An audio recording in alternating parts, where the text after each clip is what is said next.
It is very cold, and so last night I was shivering and I told Moy, today I'm wearing thermals.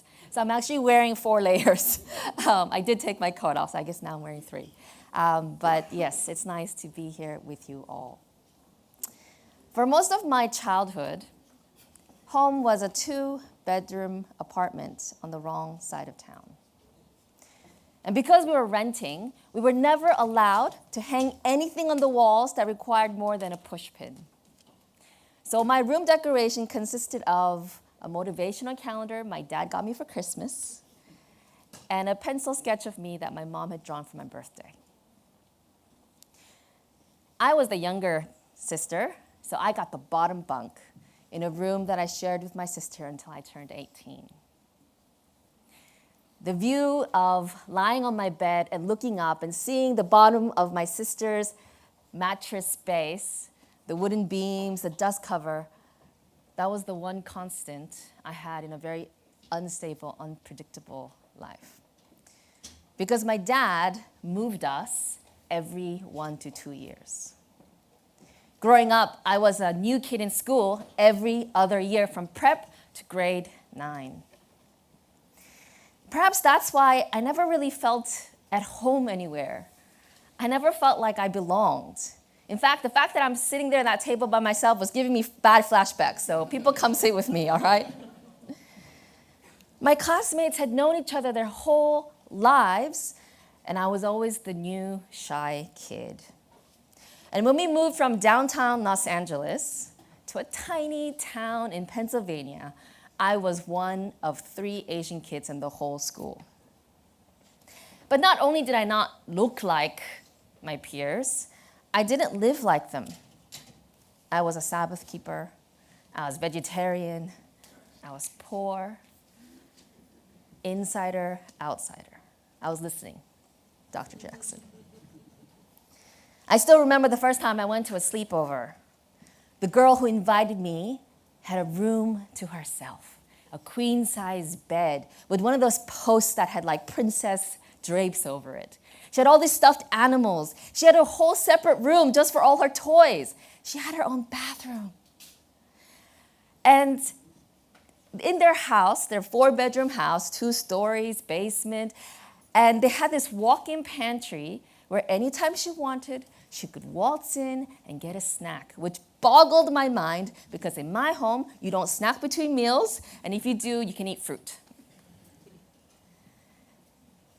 But the thing that most captivated me was the mailbox. Most American houses, they have this mailbox on the front of their lawn with this red, what they call flag, but it's this wooden stick, a red wooden stick. And what you do is you pop it up when you have mail that you want the postman to pick up on their route. And for some reason, for me, that mailbox symbolized a home that my apartment complex with rent insecurity and shared laundry facilities just couldn't measure up to.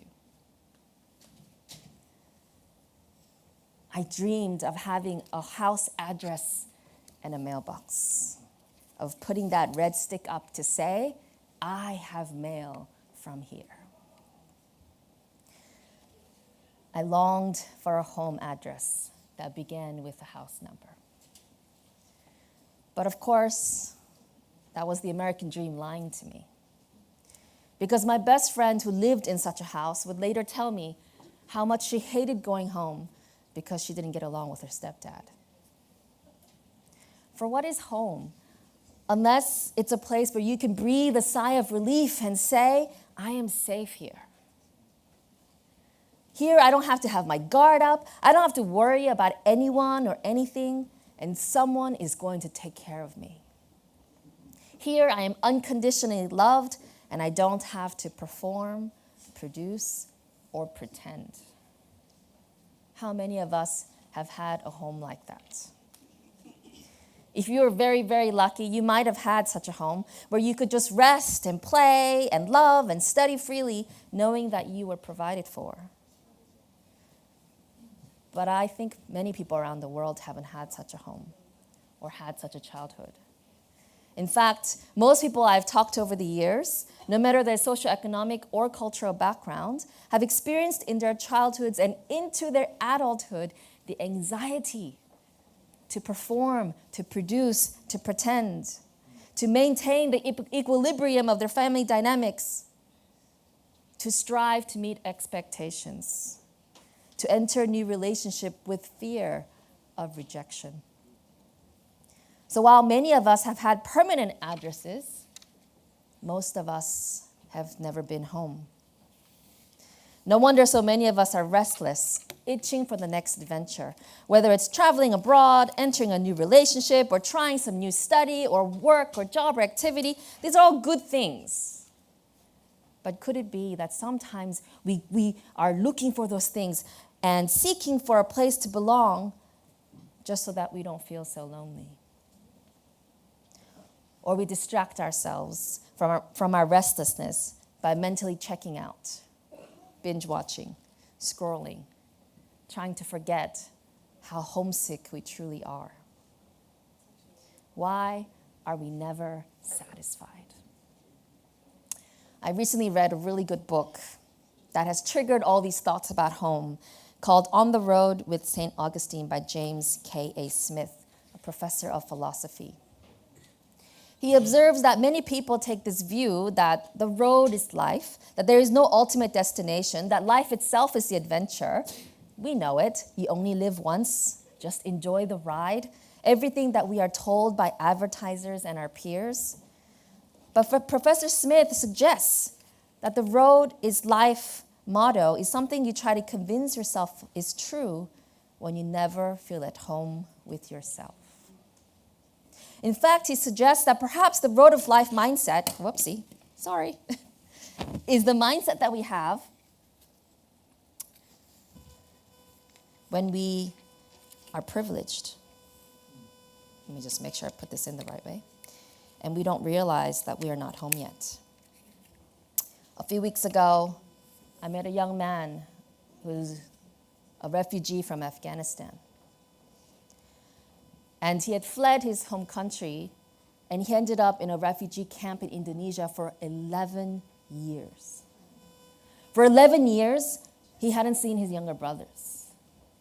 During those 11 years, his mother passed away, and he wasn't there to say goodbye. For 11 years, he hadn't seen his fiancée. For 11 years, he never knew how long he was without a home, how long he didn't have an address. He finally became a permanent resident here in Australia. And he understands something that I think we have forgotten because we live in relative comfort and safety. The truth that this world is not our home. That this life is not our permanent address, that we are spiritual refugees. Professor Smith goes on to say, the goal, I think I broke it. Hold on one second. Could you just go to the next slide for me, please? The goal is not returning home, but being welcomed home in a place you weren't born, arriving in a strange land and being told you belong here. What if the human condition was understood not as Odyssean, a neat and tidy return, or Sisyphean, learning to get over your hope for a home, but as being like the experience of a refugee? What if being human means being a cosmic emigre, vulnerable, exposed, unsettled, desperate, looking for a home I've never been to before? And the next slide.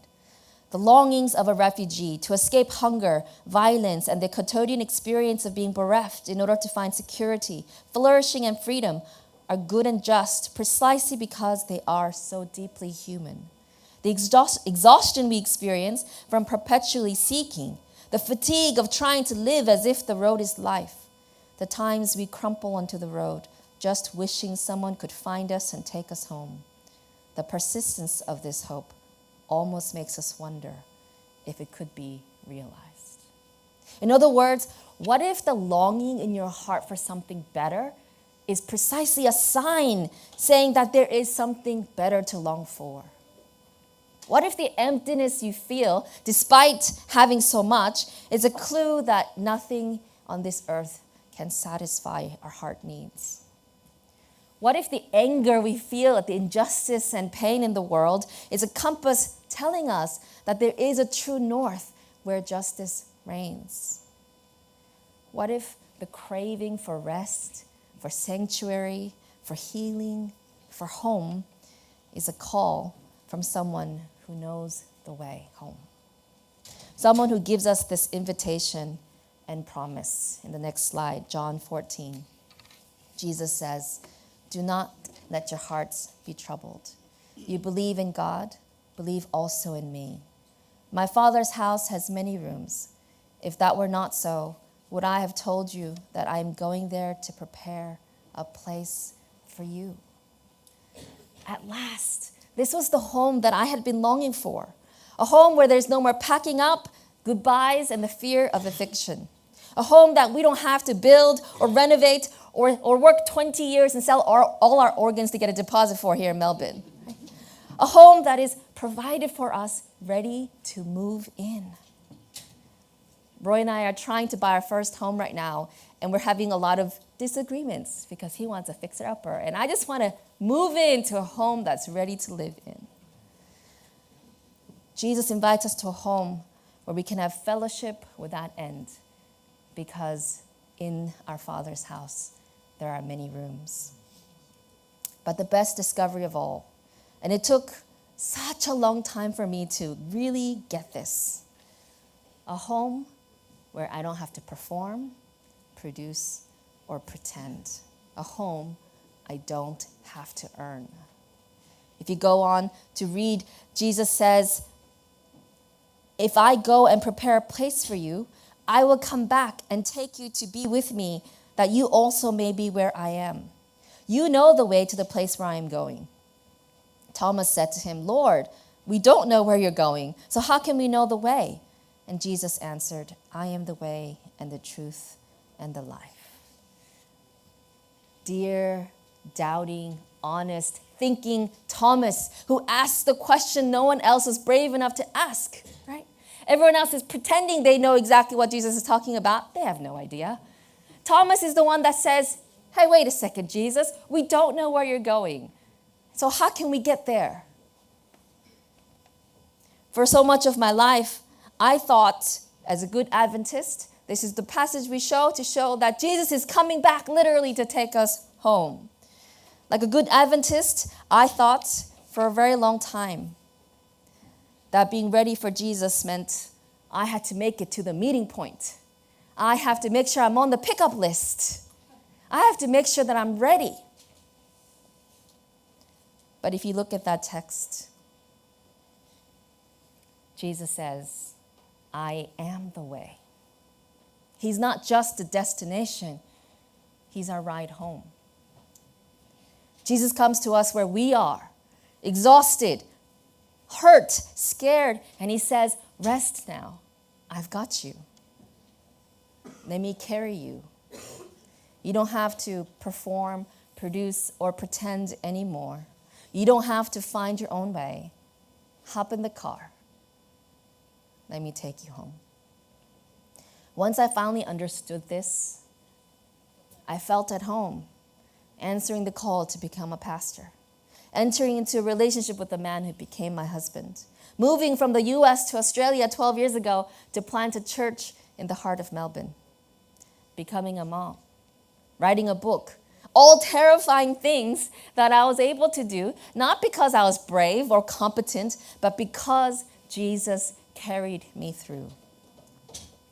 So even though I'm still a hot mess, like dropping my this thing, and I hope I can fix it later, and even though life is still really challenging, I know I'm going to be okay.